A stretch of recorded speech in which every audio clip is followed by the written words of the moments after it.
क़ुरान पाक जी हिकु आयत मुबारक जो मफ़हूम मूंखे यादि अचे थो त अल्लाह जी रस्सी खे मज़बूती सां थामे रखो, मज़बूती सां पकड़े रखो ऐं पंहिंजे पाण में तफ़रक़ न कयो।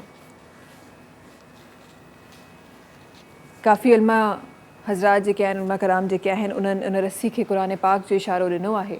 पर छा असां उन रस्सी खे पकड़े सघिया आहियूं, उन तरफ़ वञी सघिया आहियूं?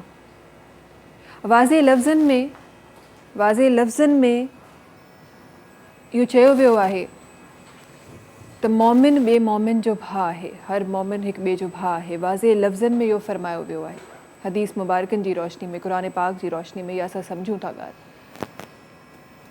पर उहो भाईचारो असां पंहिंजे ब्लड रिलेटिव जेके असांजा आहिनि, छा उन्हनि सां बि निभाए सघनि भाउरनि सां निभाए सघिया आहियूं?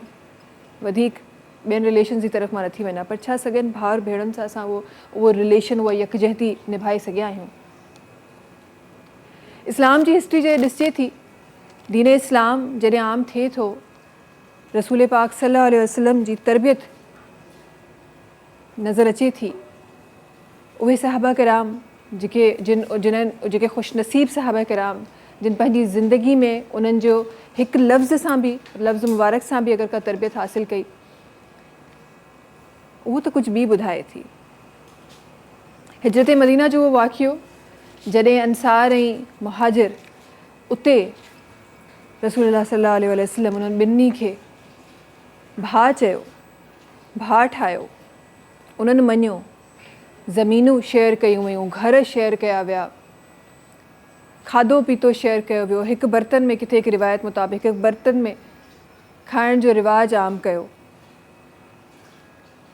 ऐं पोइ हुन सां गॾु हिकु ॿी ॻाल्हि बि मूंखे ॾाढी ख़ूबसूरत यादि अचे थी त जॾहिं सभिनी खे हिक खे ॿिए जो भाउ ठाहियो वियो, नाला वठी ठाहियो वियो, त हज़रत अली करम अल्लाह वजो उन्हनि रसूल अकरम सल्लल्लाहु अलैहि वसल्लम जे बारगाह में सवाल पेश कयो त सभिनी खे तव्हां भाउ ठाहे छॾियो, मुंहिंजो भाउ केरु न आहे?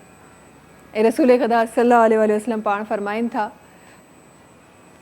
त तूं मुंहिंजो भाउ आहीं, हिन दुनिया में बि ऐं आख़िरत में बि, सुभान अल्लाह। पर इहो भाईचारो, जेका इहा तरबियत असांखे रसूल ख़ुदा सल्लल्लाहु अलैहि वसल्लम ॾिनी, छा असां अॼु निभाए रहिया आहियूं?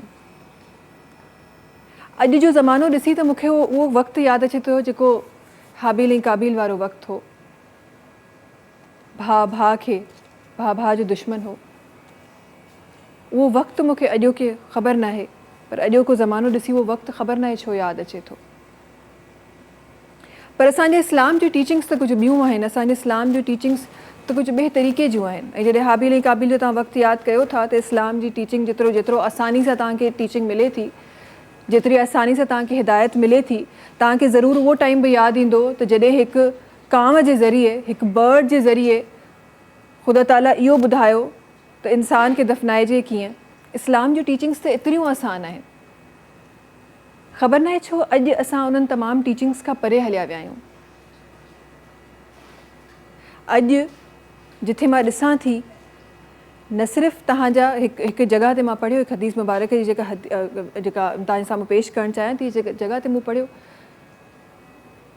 त उहो माण्हू ईमान वारो थी ई नथो सघे, उहो माण्हू ईमान वारो थी ई नथो सघे जेको तफ़रुक़ करे थो। ऐं हिते इहो बि लिखियलु आहे त उहो माण्हू सभिनी खां वधीक पसंदीदा माण्हू आहे ख़ुदा ताला जी नज़र में, रसूल ख़ुदा सल्लल्लाहु अलैहि वसल्लम जी नज़र में, जेको माण्हू ॿिनि विढ़ियल भाउरनि खे, ॿिनि विढ़ियल माण्हुनि खे पाण में मिलाए। अॼु असां छा कंदा आहियूं?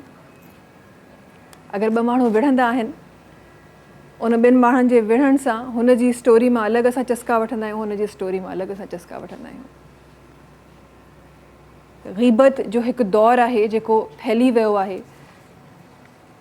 ताना ॾियण जो दौरु आहे जेको फैली वियो आहे, ऐं इहो असां आम करे रहिया आहियूं। उहा मुक़दस किताब जेका असां मुसलमाननि जे लाइ नाज़िल थी, असां मुसलमाननि खे सेखारण जे लाइ नाज़िल थी, उहो त कुझु ॿियो ॻाल्हाए थी। उते इहे नंढियूं नंढियूं शयूं जेके अॼु तव्हां ई मां पंहिंजी ज़िंदगी में ॾिसी रहिया आहियूं, ग़फ़लत में अची करे रहिया आहियूं, उन्हनि सभिनी जी मुमानियत आहे। इहे नंढियूं नंढियूं ॻाल्हियूं आहिनि जेके करे शायदि अॼु असां जेके सभिनी जो चवंदा आहिनि त जेके तव्हां रोज़ा रखो था, नमाज़ूं पढ़ो था, इबादतूं कयूं था, हुकूकुल्लाह त असां पूरो कयूं था, पर हुकूकुल्लाह सां गॾु मुंहिंजो दीन हुकूकुल इबाद बि सेखारे थो। असां उहो नथा सिखूं। असां दीन सिर्फ़ु उहो ई अपनायूं था जेको असांजे लाइ आसान आहे। असां दीन सिर्फ़ु असांखे उहो ई वणे थो जेको असांखे आसान लॻे थो। जेका शइ असांखे मुश्किल लॻे थी, माज़रत सां बोरिंग लॻे थी, उहा असां अपनाइणु नथा चाहियूं। पर मुंहिंजो दीन ईअं न आहे। मुंहिंजे दीन में तवाज़ुन बि आहे, मुंहिंजे दीन में सही ग़लति बि आहे, मुंहिंजे दीन में हक़ इंसाफ़ बि आहे। सब्सक्राइब कयो असांजो official YouTube channel SIM TV HD Islamic ऐं वधीक अपडेट लाइ बेल आइकन खे क्लिक करियो।